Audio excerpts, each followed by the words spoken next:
And we are live. The adult beverages are poured, the kids are asleep. Welcome to New Dad Gaming, a show about fatherhood, gaming, and new fathers figuring out their gaming lives. My name is Trevor, and I have a 3-year-old and a 6-year-old. And I'm Jeff. I have an 11-year-old, an 8-year-old, and I'm wondering where the dad joke is this week, Trevor. What? You know, this it can't become too predictable. That's true. You're throwing me off. If it's not like if it doesn't show up, then that's the way it's going to be. It's got a little bit of surprise. You got to never see it coming. It's going to ninja style at some point. Maybe next show, maybe next month. You don't know. Could be this episode. Who knows? It could be another 300 episodes before you ever see one. But it's coming. It's coming. Never know. Now, right off the hop, we want to say a huge thank you this week as we had a listener recommend the podcast to somebody else. So, good friend of the show, This Dad's Platinum Journey, who we've mentioned a few times, but this is a gaming dad who is actively trying to get platinum trophies on PlayStation games. Yes, I'm living vicariously through him. So, I don't know that I've ever got a platinum, honestly. So I've got the easy ones. So, like Rocket Arena, like. So to see this dad going for it's always awesome. But he gets a shout out, a Twitter user, Benevolent Knight, at Benevolent Knight, just spelled with a 2 at the end instead of a T. Very, very terse, very to the point. Wife is pregnant, period. Which, if that was the announcement, that's it. It's the exact opposite of a firework powdery blue display. So that's kind of nice in this day and age. But wife is pregnant. Any tip for a first-time gamer dad? Which This Dad's Platinum Journey says, congratulations, mate, hands, clapping there. Make sure wife is all good and help out around the house and get time to game between feeds, etc. Excellent dad advice, right? Yes. I did nights with the baby. In between feeds, I'd play Spider-Man while baby slept next to me and wife got some hours undisturbed. Love that. I think that's a gaming dad move that you and I both deployed, no? All the time, yes. That is like number one priority, so... Yeah. And then at the end of that tweet, check out New Dad Gaming. Hey, that's us. Hey, This Dad's Platinum Journey, at This Platinum, thank you so much. We very much appreciate getting the word out there to other gaming dads. Now, something that gaming dads like to do is drink beer. Our summer of beer picks of the week is continuing. Yes. Jeff got the real amazing one this week. Myself, I was dead set on finding something from America this week. I've been doing a world tour, but wanted to bring it home to our neighbors, our good neighbors to the south. So I went with Lagunitas.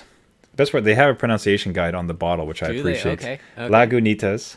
I was worried that the G was silent, like Spanish. Right. Lagunitas, but not? Lagunitas, so be it. Lagunitas IPA, Indian Pale Ale, a well-rounded, highly drinkable Indian Pale Ale. A bit of caramel, malt, barley provides the richness that mellows out the twang of the hops, including Cascade, Sentinel, Chinook, and splash of Honorary Sea Hop. You know those hops, Jeff. I know some of those words. Yes, those sounds like English. Yeah. Best enjoyed from Mustache. Oh. Well, Movember's coming up, I suppose. That's right. Yeah. Anyway, excellent beer. Very solid beer. It hits you kind of sharply at the beginning, but sort of mellows out.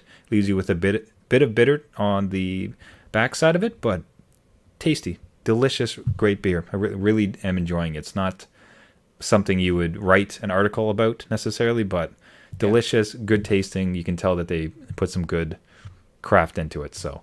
Nice. Now, your beer, Jeff, made me insanely jealous. I'll tell you describe it, and I'll give you how shocked I was that you picked it. So I will give you the listing of ingredients, and listeners here will know of taste right away that this is not a Jeff beer.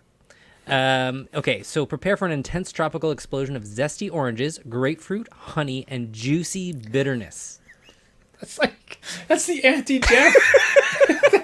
There's no Jeff anywhere within that description. There's not a drop of Jeff. No, there's nothing. But it is Hobgoblin IPA from the UK.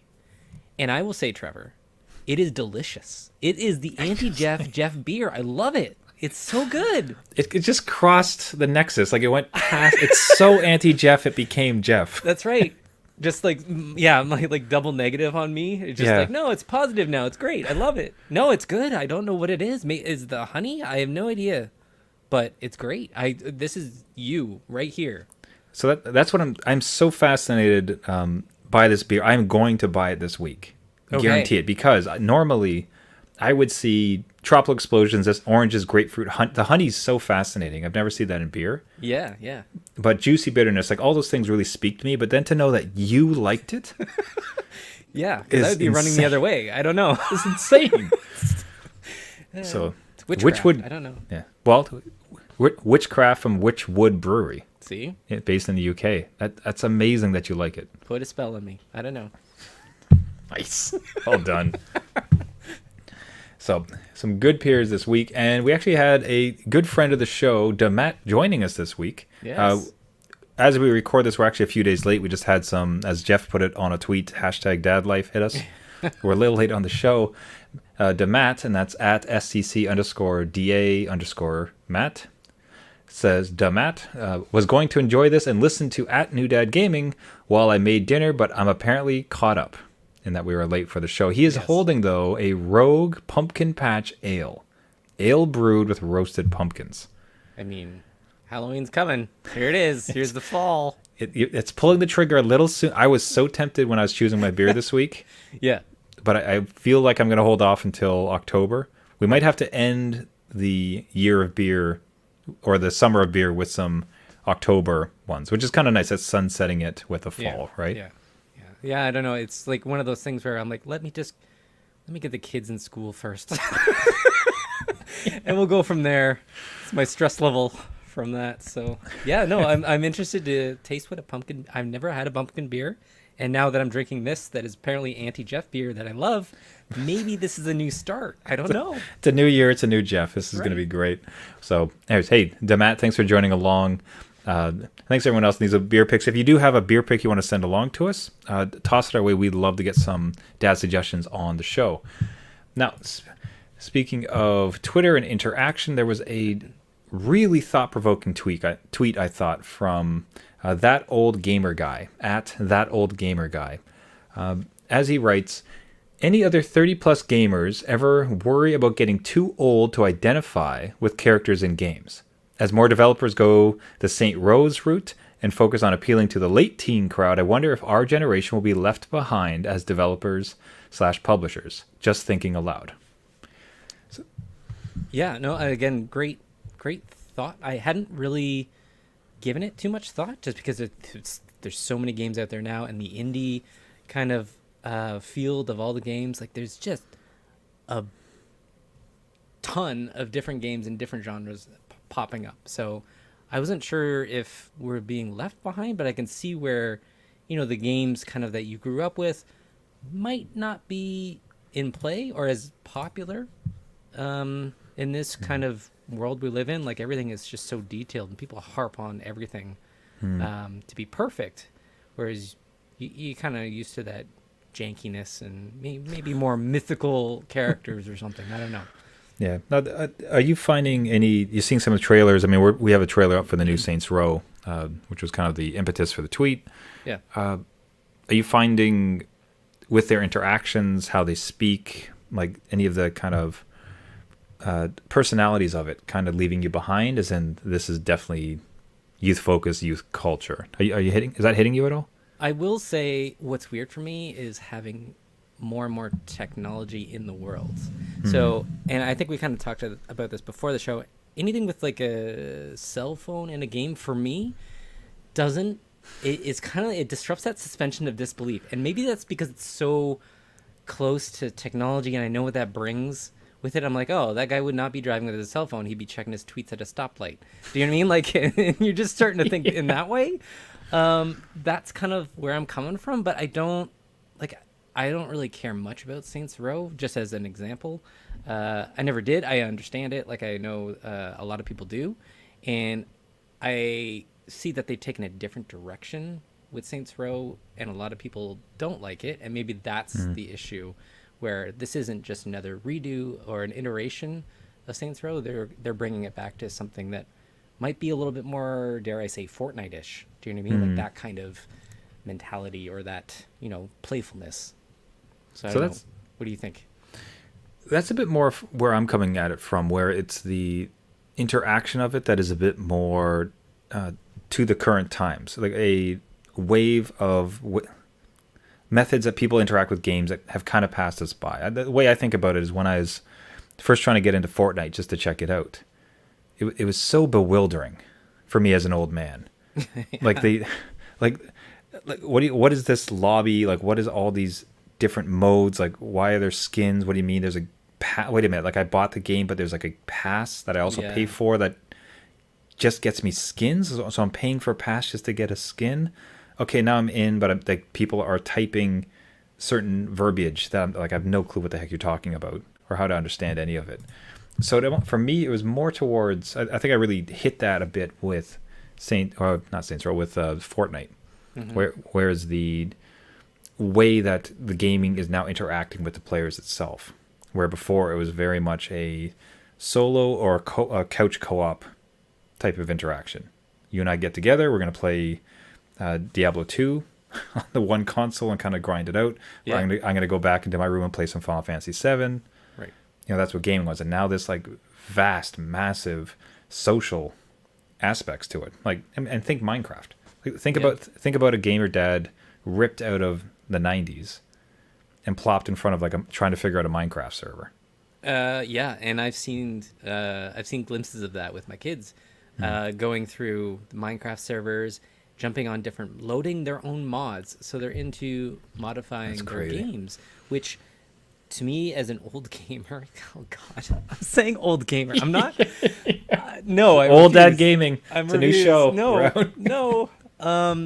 For me to modify a game way back when, like Quake 2, I remember trying to download map packs, and you really had to know the file system and get in there and change things and make copies.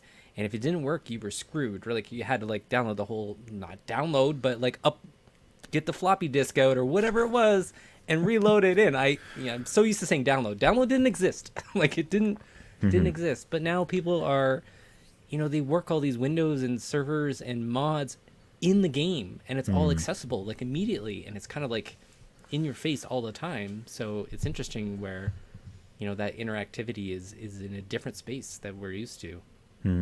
Yeah. To kind of round it off, I do think that you had a great point though around now that older folks, now that dads are veterans in the gaming industry.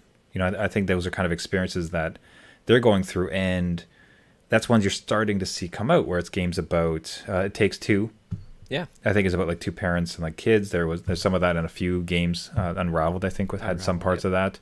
I mean, my goodness, like as Dad's Platinum Journey discovered with God of War, the ultimate Dad of War story, right? Right.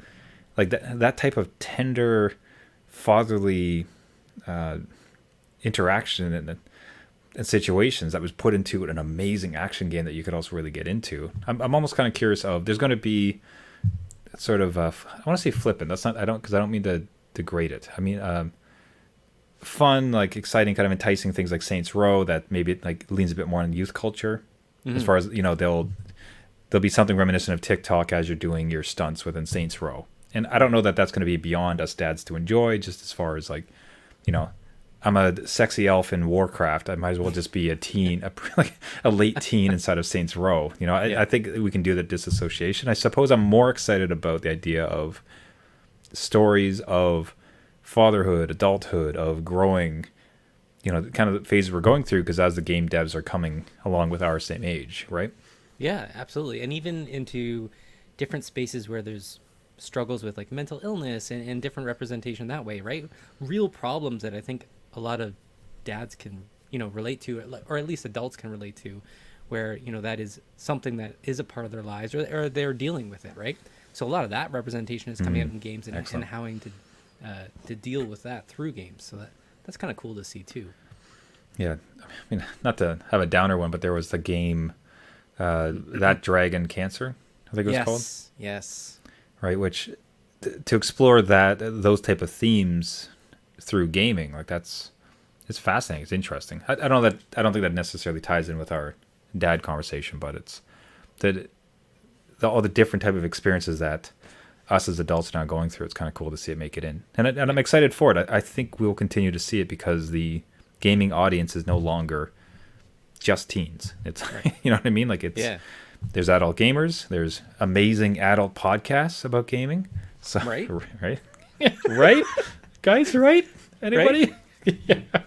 So it's kind of interesting to see. I'll say like with God, age, I just had this something I have not been able to like nick with old age. We're just going through the mall recently, and there's this elevator, and I just like as I've aged, like I just can't deal with elevators anymore. I have no idea what it's about. You just done? I can't do elevators anymore. But don't worry, I'm taking steps to avoid it. Oh my god. He did it! Didn't see it coming. Oh, Mid-show. jeez, that's the end of the show, folks. Thank you for joining us. Show fun.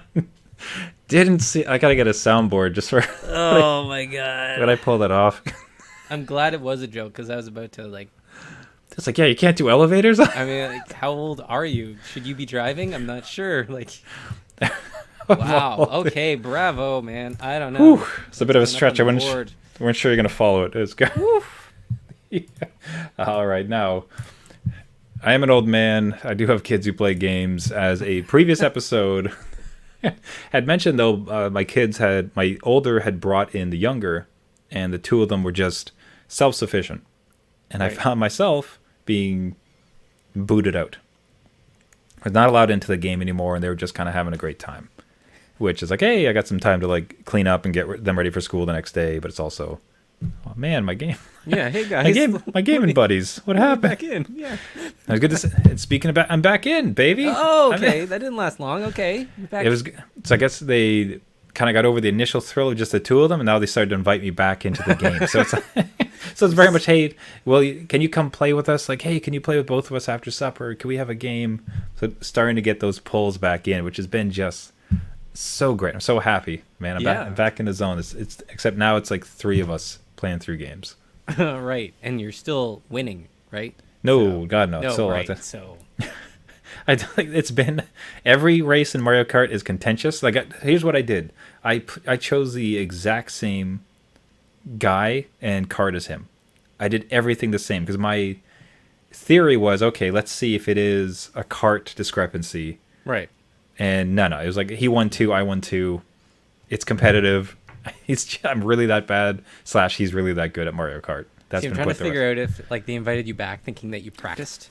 You're like, okay, maybe he's better now. Like, Maybe he's finally good. we won't hurt his feelings this time. He's better. Don't worry. What's funny with the little one is like his attention span really isn't there yet. So sometimes he'll just set down the controller and kind of like wander off for like 10 minutes. But meanwhile, his character is still getting like 8th place. Like well, but it has all the auto stuff on, and right. Nintendo does as Nintendo do, and Yeah. they don't tend to let him lose. So even without touching it, he ends up being like 8th place in the races. And then my son is either first or second behind me. Wow. Yeah, it's like, what could I say?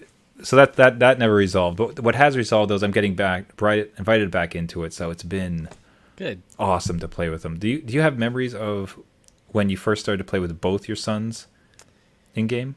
Yeah. It was. I will say it's great as a gaming dad as a milestone because like finally you're involving the entire family, right? In something that you love and they're starting to love too, and you can see that spark in them, right? You want to like encourage that behavior, and you're all there with them. I will say though, like on the games that we played, it's now twice the menu system, right? Like so. The one brother has to go pick his character, pick all the accessories, like let's say Mario Kart, right? Pick his character, go through all the things, and then the second pick his character and go through. I'm like, oh my god, it's just the extending of time in those menus kills me. But it is enjoyable. I will say I'm not, totally putting a downer on it. I'm just saying it's just a lot when you get into it. So, What was the games that the three of you would first play? Do you recall? I will say Guacamelee, which is like a 2D Wow, action platformer, right? Wait, that's 3-player? Yep, it could be 4-player. Oh wow, that'd be And crazy. it's great because if somebody can't do something, they just literally hit a button and they're just like this glowing orb that follows the other characters because it can get nice. pretty difficult, right? So that was an easy one to get to. And then Diablo 3, which I will say May not be appropriate for, I think my son was 6 at the time, but he loved like the weapons and stuff. But yeah, that was a menu system, man. Like everything, one player pauses the game to change their weapons, the whole game pauses. It's kind of like, yeah, I could see where people would push back on that as far as age appropriateness. I will say, like, there's something about being so removed from it. Like, there's like a horror film on YouTube, or like, you know, some real awful garbage stuff, like video that somebody puts together, again, like on YouTube, that like is targeted specifically around like scaring or disturbing someone, right? Yeah. The Diablo stuff, as much as it's not pretty, it's not nice, but it's also so small. It's kind of hard to make out a lot of it. Yeah, And it's not very visceral. Like, it's just hack and slashy action. There's like all these beams and lights and stuff, and like, sure, it's a skeleton, but like the skeleton's like 16 pixels tall. Yeah. Goes bleh, and he's like throws out a bunch of gold and it's kind of done. So Yeah. I could see where maybe it would fly. It's not necessarily appropriate, but like if the kid's of the right mind and you're all together. Yeah, It's not like so- you obviously know your own kids. My kids have got scared more over YouTube videos than they have Yeah. in Diablo 3. And they don't listen to story elements. They're like, nah, skip. So if you're in it for the story, just never mind that game. It's not Yeah. going to happen. Just go blasting through it. Yeah. Yeah, so it's been Mario Kart, it's been Castle Crashers, what was it, Rocket League? Oh, yeah. That's been a blast just to see them laughing away. That's You know, good. you know what game was like has been surprisingly wonderful, even for the two of them. Humans Fall Flat. Oh, yes. Yes, I've heard about that. Don't own it, but I've heard good things. It's just like it's preposterous because like you have such weird control. And it's cooperative, right? Like you're trying to help each other to get to a goal. Yeah, and it's non-linear. Like, it's just weird. Like how he would solve things. Like, it just presents like, okay, here's like 4 trains, 6 boulders, and a piece of wood. Go. Right. And I don't think that's necessarily this is the only way to possibly solve it. It's like 3 or 4, and then there's no dying or anything. You're just like these bumbling, Yeah. falling about fellas. So if anything, the cutesy, fun, silly, like there's a bunch of laughing that'll happen because you'll look ridiculous like 50 times in a mission. But more important, I really like the non-linear aspect to it, Good. where it's just like, here's like 3 trains, you know, a river, and Yeah. a box. What are you going to do? And eventually you just like that you poke and you push and eventually put some stuff together. Like, oh, that's a way we can solve it. Right. And that part, I love that type of creativity with inspiring that type of creativity with gaming through the kids. So Yeah. that was cool to see. That's a pretty, well, it goes on sale a lot. So it's not Yeah. even an expensive game, you know, $5-10 is usually Mhm. what you spend for that one. So highly recommend it. Now you mentioned like the menu system. They always want to go in and change their characters. Yep. Is not a very streamlined menu system. Right. Okay. So that can be a little bit bothersome. It's like, we want to get new characters. Like, just deal with who you have. just go with the plain Play-Doh avatars. We don't need to do this. Yeah. Get what you get. Don't get upset. We used to say that at dinner. Now you say that in video games. So I get to play with my kids. I'm so happy it is. I get the feeling you might lose privileges in playing with your kid because Listen. all I see is there's a tweet goes out from Jeff. It says playing a Terraria, Yep. playing Terraria with the kids again. They're off mining while I'm totally helping. And Jeff has just written in the sky of the world, Dad rules. Yes. That is such a piss off. Like, I'd be so angry. Like, you're supposed to be helping. Yeah. And instead, you're just writing out you rule. Yeah. What was it? Tell me how it came about, and then what I really want to know was the kid's reaction when I mean- came back and saw this. Right? Besides getting my kids back for them totally helping in the beginning. No, I'm just kidding. Like, it wasn't like one of those things. But in this game, right, my kids are off. This map is huge. They're off mining materials to build their castle in the sky, which I will say my oldest has built himself. It's amazing. I have pictures of that as well. And I just thought, well, okay, I will go off and mine too. And we're all in this voice chat, helping each other. I built Dad Rules in the Sky, and I felt that was helping to allow them to understand that Dad does rule, and he rules this world. So, Very instructional. what's great about it is if you press the map system, you can see where all the other players are. And eventually, my kids did notice that I was nowhere near the mines where you would get materials. And they come out, And because I've written this so big, it appears on the map. On this little mini map. So they're like, Dad, okay, no, this is my server. You don't rule the server. I don't think so. You have no power here. I'm like, just let me have my fun. I'm totally helping you win the game. And they're like, you're totally not. Go and do your job. We told you what to get. You're not doing it. We gave you chores, Dad. Get to did. work. They did. I did not do them. I'm like, see what it is like not to listen? So Oh, there you go. And life lesson. yes. This is where Super No. Nanny would be proud of you. They had a blast though. They thought it was hilarious. They did laugh, then they broke it. I was gonna how fast until they went up there and just firebombed it. Oh yeah, they broke it. They kept the rules, but they put their names. So Oh, yeah, of course. well, kids rule. Well, it's not their names, but kids rule. I'm like, please. I'm gonna come in here after your bedtime and rewrite it again. This will not stand. No, absolutely not. Oh, that is a riot. But yeah. Just from my curiosity, like, how were you playing? So, like, was it 2 on the PlayStation, then like you were on Switch? Like, what's the technology breakup to get on the same system for the game? Yeah, actually, this one is pretty neat because it can work on a whole bunch of consoles. It has you could do 4-player or 3-player on one screen, but this one, my son, my 11-year-old, modified. So he downloaded a mod and went through that crazy. whole Steam team mod loader. Like he has his own Steam password, all this stuff. So we were all playing on PCs. Well, I was playing on my Mac, but it's all crossplay. So we were all on our separate computers, kind of in the same room at one point. Had a voice chat going on Steam, so it was all pretty cool. I don't know. So that's great. Yeah, like a LAN party. Yeah, But all with because- my kids. So But all because he had a mod. So he downloaded and installed a mod. It doesn't sound like it's very straightforward. So he had to like actually dive in and figure it out. It resulted in you having a LAN party on Terraria. yeah, and he set up his own little server, his world, set the rules for the world, and he could boot me at any time. He did not do that because he knew that would not be good. But Then I yeah, boot him out of the house. it was it was a cool kind of, like you said, LAN party. So it was just a new experience and on playing this game, and everyone had their own screen, so no one's fighting over, a menu system that pops up and freezes everybody's game, or somebody can't see anything. And we all had a great time for a good hour before things kind of went sideways, and we had to go outside for a bit. So Yeah.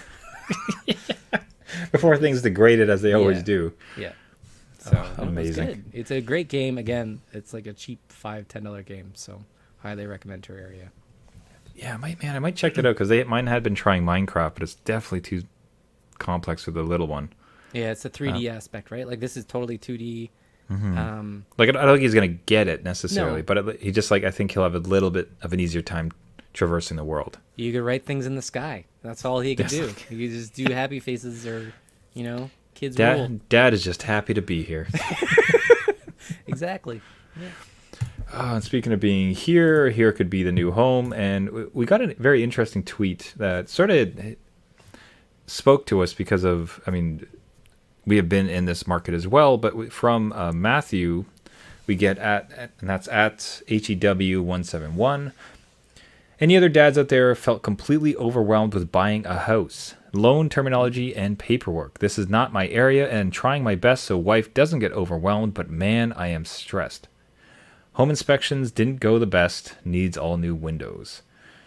Then it goes on to say, we may not even get it now as they don't want to budge. This is our first house, so not much to put down, but all the little costs are starting to add up to me not sleeping anymore. So, yeah, as mentioned, I just went through this. We fortunate beyond fortunate as far as being able to get a new home and being able to move in where I'm currently recording from. I just count my blessings every night. Like it's so very lucky for it. And that's probably like the baseline for it is that to contextualize it, it's awful, Yeah. right? Like just the process without in a normal situation is awful, right? Even in the best of times, it's not great. It's difficult, stressful, lots going on. Yeah. That's your baseline. Add to the fact the current market, as we record this, like it is just bonker. It is silly, right? Like it's so much nonsense out there, Yeah. right? So I think it helps. It doesn't that doesn't get you knowing that doesn't get you into a house, but at least it's sets the kind of baseline of saying like it is absolutely reasonable to feel wild, crazy, and overwhelmed with this type of stuff, right? Yeah. It's not normal. It's not good. It's difficult. So I guess from there, the only thing really thing to say is in trying to stay as calm as possible and removing the heart from it as much as possible. Because the old romantic story about it is you'd go into a house, you'd see a viewing, and you'd feel it. I mean, I don't know how many listeners might relate, or Jeff, you either, but my parents happily tell the story. I grew up in the house that I grew up in, where they showed up and he just said, "We're getting this house." Right. You know, it spoke to them. Like they could feel this house is where they're going to live. You can't do that anymore.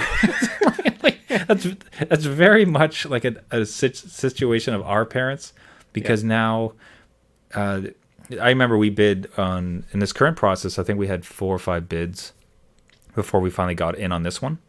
And one of the other ones we went in on, somebody jacked it up 100,000 over asking price. Oh my god. Okay. And and we're sitting there like, oh, this would be a really nice house to have. Oh, 100,000 over. Oh, okay then. And you just like slowly back out of the room. Yeah. So it's just really, I think, dissociating with it and making it a very head decision. Don't fall in love with any property. You look at it. This is wonderful. We like the neighborhood. We like this room, or like it's good enough. Like we can definitely kind of build off of this and improve it. And it's like this is a good investment and a good place for us to be. Let's go ahead and put an offer. And that's kind of the way to say it. Like literally, that's the type of way I think you phrase it, as far as let's try to put an offer on this house, as opposed to let's make this our house. Yeah. Because all of a sudden you've poured heart into the whole thing as well. Right. And then for the, I do want to get your perspective, Jeff. The last thing I'll say is, leaning on as much help as possible. You mentioned the paperwork and the terminology and all those things. Where we were very fortunate is we had a really great mortgage broker who kind of handled that aspect of it. They get a commission, so we didn't have to like pay them out of pocket for it, but they were able to kind of handle a lot of it, like argue on our behalf to get really good rates. We had good lawyers that they recommended to use that covered the legal side of it. So, like reaching, like there's some savings to be had if you want to take on some of that yourself, but balance it out between stress and capability so that you're not trying to like become an overnight lawyer, so you're not messing up contracts, which is just adding the stress to an already crazy house situation. So Jeff, what was kind of your take when you read that, you being a homeowner yourself? Yeah, again, very different market, like you mentioned. When we bought, I think it was a recession. So we were coming from an apartment and had a house offer, but then walked away from it, and the owner came back to us. That doesn't happen Oh my anymore. God. Yeah, What? that does not happen anymore. You, sir, have no advice for this man. No, but we haven't. So when we bought, we said this was their starter home, and I think a lot of people of the older generation, they would have a starter home and then their second home and then maybe their life home or whatever. Now that's not, like we're still in the same house because we can't move out of it, right? Because otherwise we deal with 4 or 5 bids that are way over asking and we can't afford it. Like those are years in your life.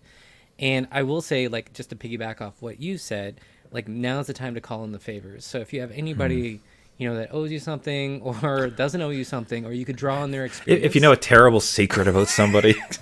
Got some skeletons in the closet you can just, like kind of hold over their head.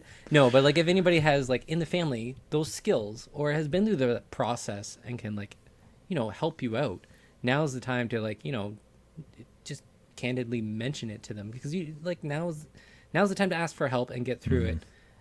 Because that anxiety and stress level will be through the roof, and to take it all on, like I know even for myself, I want to always, if I can try to learn it and save the cash, I'm going to try to do it. But sometimes that does not always work, and it takes a lot of mental energy, especially if you're not, resting up. You're doing your own job, you're getting kids, you're trying to look for a house or maintain a house or wherever you are. Like that's a lot, man. That's a lot to shoulder. So yeah, look around and see, what's in front of you and what you can kind of push off if you can. But yeah. I think lines in the sand too. Like if you and your wife kind of just discuss exactly with any bid, how much more are you willing to go for? Yeah. and predetermine it, so it's not, because again, that's just an emotion thing, because it's like, oh, if we only go like 20,000 more, we can get it, and in the heat of the moment, it's like there's this desire to win and get it and just kind of be over with it, and it could lead to decisions that would cause more stress. So I think, have a plan, stick to the plan, make it entirely clinical as much as possible. It's easy to give this advice. It's really hard to take it because like this is a very emotional purchase. But it's crazy. You're not alone. It is absolutely wild out there. Just keep at it, have patience, and like do the best you can. Yeah, absolutely. Yeah, and don't try to go and win for it if you can't. Right? I'm from my own lens. It's like that eBay thing, right? Where you're like, if only I just bid a little more, I can win it, and this would be it. Like, and then we'd be done. But we're talking thousands upon thousands of dollars. And, we'll see. Yeah, I get between like the process of getting it, and I'll say like I'm a contractor, so me proving my income was just a hellscape nightmare. Yeah. Which included, speaking of father, I had to send the bank my children's birth certificates to prove that I had kids. See, now I thought you were going to say certificate of the podcast to prove you had a podcast. It's like, wait a minute, New Dad Gaming? You're Trevor from New Dad Gaming? Oh, accepted. Don't worry about it. Denied. No, thank you. I've heard your content, sir. We have no interest of loaning you money. But it wasn't my original point. I don't know. You were off going. Sorry, I disrupted. Oh, children's birth. Yeah, like it was just, Lord, man. I had to provide like 6 years of records and kids' birth certificates. Like the mortgage broker was just stunned. Like she's like, I've never seen this before. Oh my this God. This is bananas, like madness. But like I said, blessed beyond blessed that like we ended up with a house, and just I don't think we're ever moving. This is it. And it's not because we found a forever home. It's like we can never afford to move. Yeah. There's no way. It's so stressful. We're never getting out of this place. I'll die in this damn house. That's true. So anyways, Matthew at Hugh171. Keep at it, brother. See how you get it. Yeah. All right. Everybody else, thank you so much for listening. This has been New Dad Gaming. Jeff, actually, let's wrap up beer picks real quick. How did the surprise Jeff pick of the year end up for you? It is so good, man. Hobgoblin. God, seriously. You need to pick up this. This is sorcery. Like they say on their website, sorcery. I do not like these kind of citrusy flavors in my beer, and it was delicious. So, yes, absolutely. Hobgoblin IPA. God, I'm so picking that up next. Like, I'm going tomorrow, man. I'm so curious now. Lagunta's IPA, delicious, real solid beer, just excellent. If you want something classic Jeff style, this is a bit more up your alley. Just excellent, tasty IPA. Nice. Definitely both good. Two more good picks. Right. As we start to consider wrapping up the summer of beers. So. This has been New Dad Gaming. Thank you so much for listening. If you want to get a hold of us, you'll notice this week we had a lot of great interaction from fans. We're so grateful for that. That was amazing. You can reach out to us at our website, newdadgaming.com, or you can find us on Twitter at newdadgaming. We try as much as possible to be active on there. Really like suggestions, questions, thoughts, like links to videos, whatever you have. We'd love to see it, love to speak about it. So at newdadgaming or newdadgaming.com. If you'd like to subscribe to the podcast, you can find us on iTunes, Google Play, Spotify, Stitcher, any of the major podcasting service. If you do subscribe, that actually really, really helps us out as we're trying to grow out this podcast and reach as many new dads as possible. Even better if you could leave a review. Jeff and I would be eternally grateful. Really, really appreciate it. Yep. So thank you so much for listening. Until next week, my name is Trevor, and I have a 6-year-old and a 3-year-old. And I'm Jeff. I have an 11-year-old, an 8-year-old, and I did hear a dad joke in this episode. So I will, like it did come full circle. So that was super. I do appreciate that. I was trying to think about how, and it was great. Just I avoid elevator. I have to. I just can't stand taking elevators, but don't worry, I'm taking steps to avoid it. That's what it is. That's the way you end a show. That's right. Except for our slogan. Just because you became a dad doesn't mean it's game over. Until next dad joke. Bye.